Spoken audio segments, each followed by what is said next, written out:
দেখো কত সুন্দর মনোরম দর্শন। আর তোমাদের ভোগ দর্শন করাবো দীপদানের মাহাত্ম্য বলার পরে। অবশ্যই কিন্তু দীপদান করো, সময় কিন্তু ভীষণ কম, এবং অপরকে অনুপ্রাণিত করো দীপ দেওয়ার জন্য, কারণ সকলেই ভগবানের সেবা করতে পারে। রাধে রাধে, জয় নিতাই। আমার রাধেমোহন পরিবারের সকলকে সুস্বাগতম। সকল সাধুগুরু আর শ্রী বৈষ্ণবদের চরণে দণ্ডবত প্রণাম দিয়ে আমি আমার আজকের এই ব্লগটা শুরু করছি। আজ তোমাদেরকে আমি জানাবো এই যে দামোদর মাস অর্থাৎ কার্তিক মাসে দীপদান করলে কি কি আমরা সুকৃতি লাভ করতে পারি সেটা সম্পর্কে আমি তোমাদেরকে বলবো। আর তার সাথে আমি তোমাদের আজকে দুপুরবেলার আমার বাবুদের আর তাদের ভোগ দর্শন তোমাদেরকে করাবো এবং তোমাদেরকে ভোগ পাঠিয়ে দেবো। তোমরা মানুষে সেই ভোগ পেও। আর আমরা সকলে ভালোবাসি, ভজন কুশলে আছি। তোমরা সকলে ভালো থেকো এবং সকলে কিন্তু দীপদান করো, সেটাই আমি বলবো। সকলে ভগবানের সেবার সাথে যুক্ত থেকো, সকলকে অনুপ্রাণিত করো তারা যেন দীপদান করতে পারে, এবং তোমরা নিজেরাও দীপদান করো, কারণ এই মাসে দীপদানের অধিক ফল রয়েছে। কারণ এই মাসটায় ভগবান অধিক কৃপা করেছেন সকলকে। কারণ আমরা যে প্রত্যেক দিন সন্ধ্যাকালীন সময়ে যে দীপদান করি, সেই দীপদান করলে যেই ফল পাওয়া যায়, কিন্তু এই কার্তিক মাস অর্থাৎ দামোদর মাসে যদি সেই দীপদান করা যায় তাহলে তার থেকে সহস্র গুণ অধিক পুণ্য অর্জন অর্থাৎ সুকৃতি অর্জন করা যায়। যেমন পাপ হলো কি, যে পাপ তুমি করলে তুমি ফল ভোগ করবে এবং পুণ্য করলেও তার ফল ভোগ করবে, কিন্তু সুকৃতি কখনো ফুরায় না। আর এই মাসে আমি তোমাদের বলেছি যে ঘি এবং শুদ্ধ ঘি এবং তোমরা তিলের তেল দ্বারা শাস্ত্রে বর্ণিত আছে যে তোমরা দীপদান করতে পারো। আর হলো তোমরা কিভাবে দীপদান করবে, মাটির প্রদীপে দীপদান করবে, তুলসী কাষ্ঠে তোমরা দীপদান করতে পারো, তাতে শ্রীহরি অধিক খুশি হয়। আর আমাদের দামোদর অর্থাৎ শ্রীকৃষ্ণ ভীষণ প্রীতি হয়, বালগোপাল তিনি দামোদর। তোমাদেরকে বলেছি কেন তার নাম দামোদর, সেটাও আমি তোমাদেরকে বলেছি, আরো বিশদভাবে তোমাদের সাথে ব্যক্ত করব আমি। আর তাছাড়া রয়েছে যে আমরা যদি ভগবানকে এই মাসে দীপদান করি এবং ভগবানের যে মন্দির, সেই মন্দিরকে আলোকোজ্জ্বল করি, তাহলে আমাদের শত গুণের আমাদের শত জন্মের যে পাপগুলো রয়েছে, কোটি পাপ, সেই সমস্ত পাপ বিনষ্ট হয়ে যায়।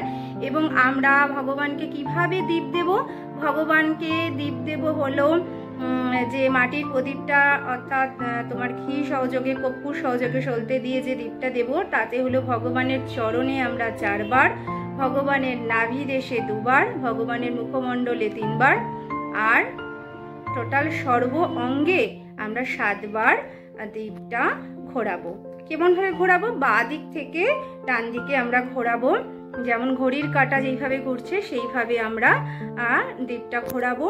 আর তোমরা সকলে কিন্তু দীপ দেবে এবং সকলকে অনুপ্রাণিত করবে তারাও যেন দীপ দেয়। এবং দীপ দেওয়ার সময় তোমরা সমস্ত ভগবানকে অর্পণ করার পরে তোমরা দেবতা দেবীগণ, তারপরে তোমাদের গুরুদেবকে স্মরণ করে সেই দীপটা তোমরা তোমাদের যারা পূর্বপুরুষ যারা ছিলেন এবং চলে গিয়েছেন তাদের সকলের উদ্দেশ্যে সেটা তোমরা নিবেদন করে দেবে।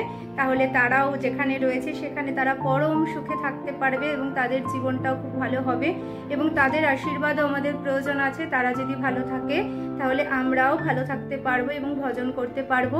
ভগবান এই মাসে অতি প্রীত হন, এবং ভগবানকে যদি একটু আমরা সেবা করতে পারি তাহলে ভগবান কি করেন, যে সেই খুশি হয়ে সে অধিক আমাদের প্রতি প্রীত হয়ে সমস্ত ফল অর্পণ করে দেন এবং রাজস্ব যজ্ঞের যে ফল পাওয়া যায়। এবং এই মাসে যদি আমরা একটা দীপ ভগবানের উদ্দেশ্যে নিবেদন করি তাহলে সহস্র রাজস্ব যজ্ঞের যে ফল পাওয়া যায় সেটা কিন্তু আমরা সহসাই পেতে পারি, এবং আমাদের সমস্ত জীবনের পাপ রাশি সেটা ধ্বংসপ্রাপ্ত হয় এবং আমরা ভগবানের ধামে অতি সহজে বৈকুণ্ঠ ধামে আমরা চলে যেতে পারি এই মাসে যদি আমরা দীপ দান করি তাহলে, এবং অন্য কাউকে দীপ দান করার জন্য যদি অনুপ্রাণিত করি তাহলে আমাদের সেই স্বীকৃতিগুলো আমরা সহসাই পেতে পারি এবং আমাদের জন্ম মৃত্যু যে জরা ব্যাধির যে জীবনচক্রে আমরা আবদ্ধ হয়ে রয়েছি সেই জীবনচক্র থেকে আমরা সহসাই মুক্ত লাভ করে আমরা ভগবানের ধামে ফিরে যেতে পারি।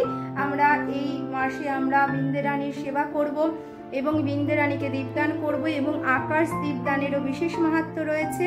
তোমরা আকাশ দীপদান করবে, আকাশ দীপদান করে বিশ্ব ব্রহ্মাণ্ড সকলকে দীপদান করবে, গোমাতার সেবা করবে, সমস্ত ব্রাহ্মণ, সমস্ত দুস্থ গরিব মানুষ যারা রয়েছেন, সমস্ত গোমাতা, সমস্ত সবাইকে সেবা করবে, দান করবে, এ সব কিছু করবে, সেবার সাথে যুক্ত থাকবে এবং ভালো মানসিকতা নিয়ে সকলের মঙ্গল করার চেষ্টা করবে। আর তোমাদের আজকে দর্শন করিয়ে দিচ্ছি, আর তার সাথে তোমাদের দর্শনের সাথে সাথে ভোগ দর্শন করানোর সাথে সাথে আমি একটা ছোট্ট তোমাদের সাথে গল্প, অর্থাৎ গল্প না, এটা একটা মানে তোমাদেরকে এক্সাম্পল দিয়ে আমি বোঝাবো যে আমরা কিভাবে ভগবানের প্রীতি লাভ করতে পারি সেটা। রাধে রাধে, সাথে থেকো, পাশে থেকো, দেখো তোমাদেরকে দর্শন করাচ্ছি। রাধে রাধে, জয় নিতাই, জয় নিতাই, জয় নিতাই। আজকের দর্শন করো, তোমরা তোমাদের নয়নকে পরিতৃপ্ত করো। এই দেখো তোমাদেরকে ভোগ দর্শন করাচ্ছি, ভোগ দর্শন করো। তোমাদের সকলকে দর্শন করিয়ে দিচ্ছি আর বলি, এই মাসে যখন মানে কোনো ভক্ত যদি দীপদান করছে, তার দীপটা যখন দেখবে হালকা একটু নিভে নিভে যাচ্ছে, সেই সময় যদি তার দীপটাকে তুমি ভালো করে জ্বলে উঠতে সাহায্য করো, তাহলে কি হয়, তাহলে তুমি অধিক অধিক অধিক স্বীকৃতি অর্জন করতে পারো। তার ফলে তোমার সরাসরি বৈকুণ্ঠ ধাম প্রাপ্ত হতে পারে বা হবে। কারণ বলা হয়েছে যে এক ভক্ত যখন দীপদান করেছিল ভগবানের উদ্দেশ্যে এবং দীপদান করে সে যখন অন্য কাজে ব্যস্ত হয়ে পড়েছিল, তখন তার যে প্রদীপটা, সেই প্রদীপটা আর যে ঘিটা, সেটা এক ইঁদুর ছানা সেটা সেবন করতে এসেছিল এবং সেবন করতে আসার পরে তার নাড়াচাড়িতে ভক্তের যে দীপটা সেটা যে ক্ষীণ হয়ে এসেছিল, সে যে নাড়াচাড়া দিয়েছে অজ্ঞানতাবশত, তার ফলে সেই ভক্তের দীপটা অতি উজ্জ্বল হয়ে ভগবানের সামনে জ্বলে উঠেছিল। এর ফলে কি হয়েছিল, এবং ইঁদুরটির যখন মৃত্যু হয়েছিল, সেই মৃত্যুর পরে সেই ইঁদুরটা কিন্তু ভগবান ধাম প্রাপ্ত হয়েছিল। ভগবান তাকে এত কৃপা করেছিল, এত প্রসন্ন ভগবান এই মাসে। তাই জন্য তোমরা কিন্তু নিজেরা অবশ্যই দীপ দিও এবং সকল তোমাদের যে সন্তান, তোমাদের যে গুরুজন সকলে যে রয়েছে তোমাদের সাথে যুক্ত, সকলকে অনুপ্রাণিত করো। আর আমাদের এই ব্লগগুলো সকলকে তোমরা ছড়িয়ে দাও, সবাই যেন ভালো থাকে, ভজন কুশলে থাকে এবং তাহলে সবাই পরম শান্তি অনুভব করতে পারবে। আর কেমন লাগলো অবশ্যই লাইক কমেন্ট শেয়ার করে জানিও।